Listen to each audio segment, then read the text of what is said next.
ধাননি পথাৰ মোৰ পিছফালে এই ধাননি পথাৰৰ মাজৰ যিবোৰ আলি সেই আলিত দূৰ দূৰলৈকে আপোনালোকে দেখিছে ড্ৰেগন ফলৰ গছ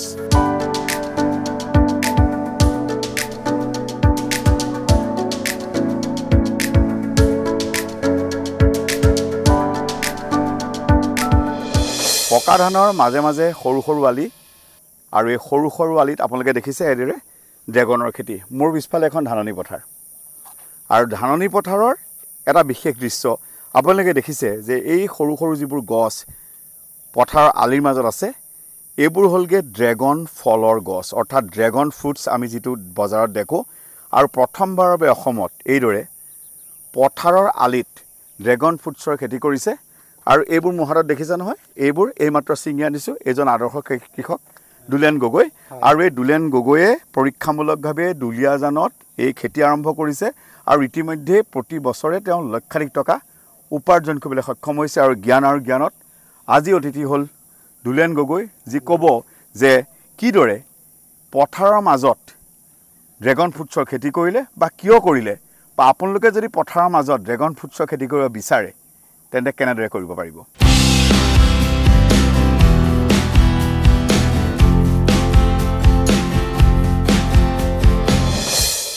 আপোনালোকে দেখিছে ড্ৰেগন ফলৰ খেতি আৰু এই ড্ৰেগন ফলৰ খেতি এখন পথাৰত দেখা গৈছে প্ৰথমবাৰৰ বাবে পৰীক্ষামূলকভাৱে দুলিয়াজানৰ মধুটিং যি অঞ্চল সেই অঞ্চলত দুলেন গগৈ এগৰাকী আদৰ্শ খেতিয়ক তেখেতে পৰীক্ষামূলকভাৱে এইদৰে কৰিছিল ড্ৰেগন খেতি কৰাটো কোনো অস্বাভাৱিক কথা নহয় অসমৰ বিভিন্ন প্ৰান্তত ড্ৰেগন খেতি কৰা হৈছে কিন্তু প্ৰথমবাৰৰ বাবে আপোনালোকে দেখিছে ধাননি পথাৰ মোৰ পিছফালে এই ধাননি পথাৰৰ মাজৰ যিবোৰ আলি সেই আলিত দূৰ দূৰলৈকে আপোনালোকে দেখিছে ড্ৰেগন ফলৰ গছ আৰু এই যিবোৰ ড্ৰেগন ফ্ৰুটছৰ খেতি প্ৰথমবাৰৰ বাবে অসমত এইদৰে পথাৰৰ মাজত কৰা হৈছে ইয়াৰ পূৰ্বতে অসমত দেখা নাই আৰু আপোনালোকে দেখিছে লোমালোমে লাগি আছে এনেকে ছিঙি লৈ যাবলৈ মন যায় যিগৰাকী খেতিয়ক যিগৰাকীয়ে প্ৰথম এই আৰম্ভ কৰিলে পৰীক্ষামূলকভাৱে দুলেন গগৈ মোৰ লগত উপস্থিত আছে সাধাৰণতে আমি যেটা দেখো যে খেতি এনেকে নকৰে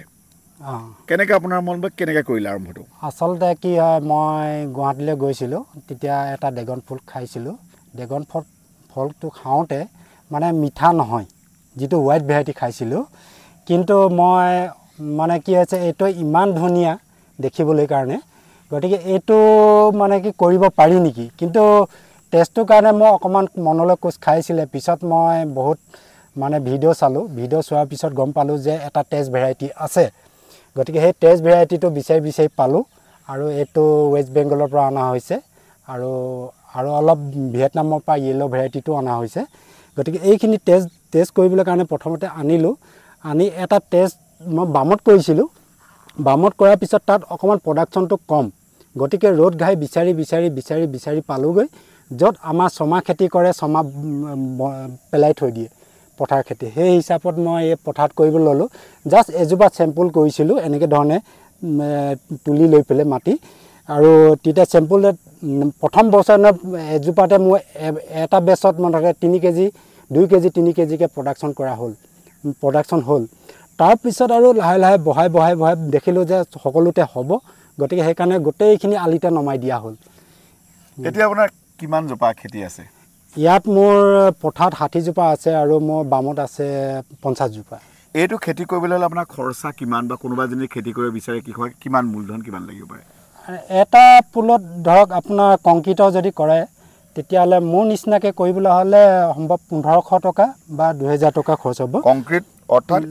এইদৰে ইটা গাঁঠিয়ে যাতে মানে ওয়াটাৰ লেভেলটো যাতে মানে পথাৰ ওয়াটাৰ লেভেলটো যাতে নাপায় ইয়াত কেজোপা আছে ইয়াত মাথাতে 4 জোপা দিলেও হয় 4 জোপা দিছে আৰু এই পোষ্টৱেদি এনেকৈ ওপৰলৈকে উঠি আহিছে আৰু ইয়াত যিবোৰ গজালি মেলে এইবোৰ গজালিবোৰ প্ৰয়োজন নাই এই গজালিবোৰ মানে আপোনাৰ হাড়টো খায়ে দিব গতিকে সেই সৰু গজালিবোৰ কাটি দিলে জাষ্ট যিকেইডাল মেন আছে সেইকেইডালহে ইয়াত মানে বগাবলৈ দিয়া হয় আৰু ইয়াৰ ওপৰৰ পৰা যিখিনি প্ৰডাকশ্যন আহিব পোখা মাৰিব সেইখিনিয়ে আচলতে প্ৰডাকশ্যনৰ কাৰণে ৰখা হয় আপুনি যেহেতু ড্ৰেগন খেতি কৰিছে কোনটো সিজন বা কোনটো সময়ত এই খেতিটো কৰিব লাগে আৰু প্ৰডাকশ্যন কেতিয়া বনাব হয় প্ৰডাকশ্যন মানে কি হয় আপোনাৰ যদি জানুৱাৰী ফেব্ৰুৱাৰী মানত লগালে ভাল হয় পুলিখিনি আৰু প্ৰডাকশ্যন মানে আপোনাৰ এপ্ৰিল মে মানৰ পৰা মানে যিটো গৰম আহে সেই গৰমটোত মানে অলপ গোপগোপনিটো আহিলে এই মানে কি হৈছে ফুলৰ কলিটো হ'বলৈ আৰম্ভ কৰে তাৰপিছত এতিয়া ধৰক এইটো লাষ্ট ছিজন আছে লাষ্ট ছিজনলৈকে আমাৰ ইয়াত প্ৰডাকশ্যন হৈ আছে এতিয়া অৰ্থাৎ আমি যদি কওঁ মে'ৰ পৰা ডিচেম্বৰ মানৰ ভিতৰত অসমত পৰিৱেশটো ভাল জলবায়ুটো ভাল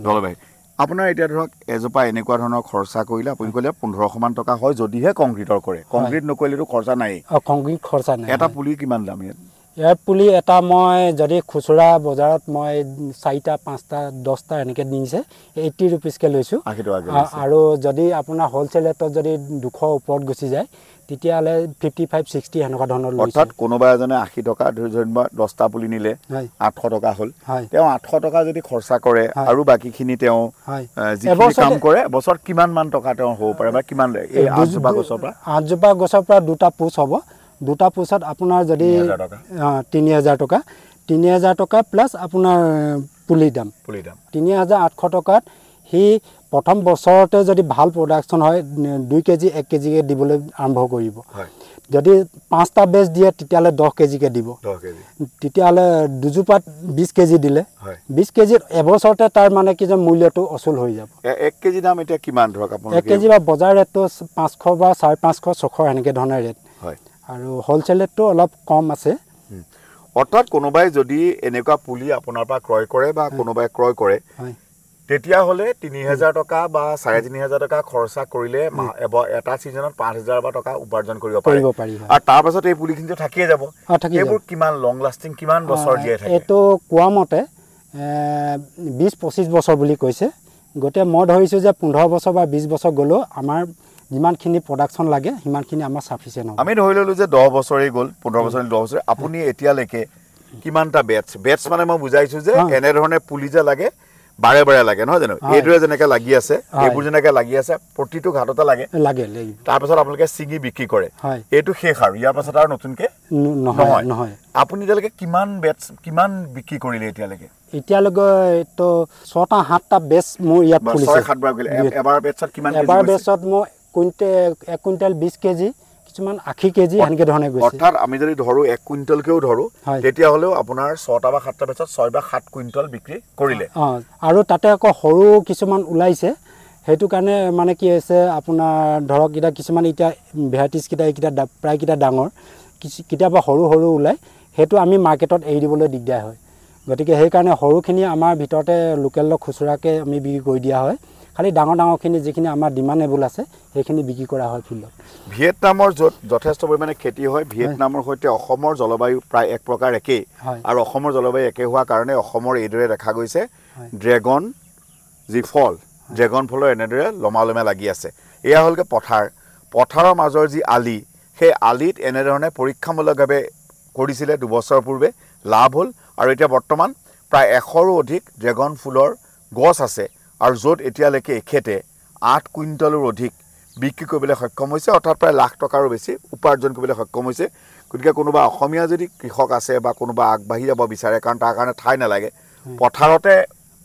পাৰে গতিকে এক্সট্ৰাকৈ আৰু মাটি নালাগে গতিকে অসমৰ বহুত জেগাত বহু কৃষক আছে তেওঁলোকে যেতিয়া ধান খেতি কৰিব একেলগে যদি এনেকুৱা পুলি কেইটামান লগাই থয় তেওঁলোকে আৰু এক্সট্ৰা ইনকাম কৰিব হয় এইটো সেইকাৰণে আচলতে কি হয় মোৰ সেইটোৱে মটো আছিলে যে পৰি থকা ধাননি খেতিত আৰু অধিক উপাৰ্জন কৰা কিবা ব্যৱস্থা আছে নেকি সেই ব্যৱস্থাটোৱে হ'ল ড্ৰেগন ফল আৰু সেইটো ড্ৰেগন ফল আচলতে কি হয় মই এইটো পাঞ্জাৱত কৰিছিলে পাঞ্জাৱত মানে কি হৈছে অকণমান দ ঠাইত কৰিছিলে গতিকে গোটেই সেইটো পানী পোৱাৰ কাৰণে জ্বলি গ'ল মানে গেলি গ'ল গতিকে সেই গেলা উপায়টোৰ পৰা কেনেকৈ হাত সাৰিব পাৰি সেইকাৰণে মই এই কংক্ৰিটৰ পিলাৰ বহাই পেলাই অকণমান হাইট কৰি পেলাই যাতে দিয়া হৈছে যাতে পানীটো নোসোমায় আৰু এইটো মাটিৰ লেভেলতকৈ অকণমান ওপৰত থাকে আৰু এইবাৰ বানপানী আহিলেও 3-4 দিন থাকিলে 3-4 দিন বা 6-7 দিনলৈকে কোনো অসুবিধা নাই এতিয়া যিখিনি আপোনাৰ ড্ৰেগন আমি দেখিছোঁ পথাৰত এইটো 10-15 বছৰলৈকে আপোনাৰ লাগি থাকি যাব এনেদৰে হয় থাকি এনেকৈ থাকি যাব আৰু এটি বৃদ্ধি কৰাৰ কথা ভাবিছে নেকি ইয়াত ভাবিছোঁ মই মাজে মাজে আৰু এজোপা দিম মুঠতে ইয়াত মোৰ 150 আছে মোৰ 200 টাৰ্গেট আছে যে এই বছৰৰ ভিতৰতে মই 200 পোষ্ট বহাব টোটেল 200 পোষ্ট বহাবলৈ কাৰণে মই ভাবিছোঁ গতিকে কোনোবা কৃষক যিসকল বৰ্তমান পথাৰ আছে যিখনে ধান খেতি কৰে তেওঁলোকেও কিন্তু এটা বিকল্প ল'ব পাৰে যে ধান খেতিৰ লগতে অতিৰিক্ত উপাৰ্জনৰ বাবে তেখেতসকলে ড্ৰেগন ফ্ৰুটৰ কৰিব পাৰে অতি কম খৰচ কৰি তেওঁলোকে বৃহৎ উপাৰ্জন কৰিব পাৰে ধাননি পথাৰলৈ তেখেতসকল গৈয়ে থাকে গতিকে অসুবিধা নাই আৰু যি খৰচ একেবাৰে ন্যূনতম খৰচ এই ন্যূনতম খৰচত তেখেতে কিন্তু প্ৰতি বছৰে লক্ষাধিক টকা উপাৰ্জন কৰিব পাৰে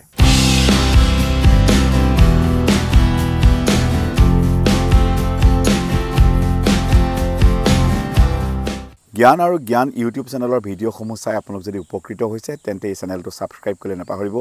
ইয়াৰ জৰিয়তে আমি সমাজৰ বিজ্ঞানৰ বা শেহতীয়া তথ্য দিবলৈ চেষ্টা কৰিম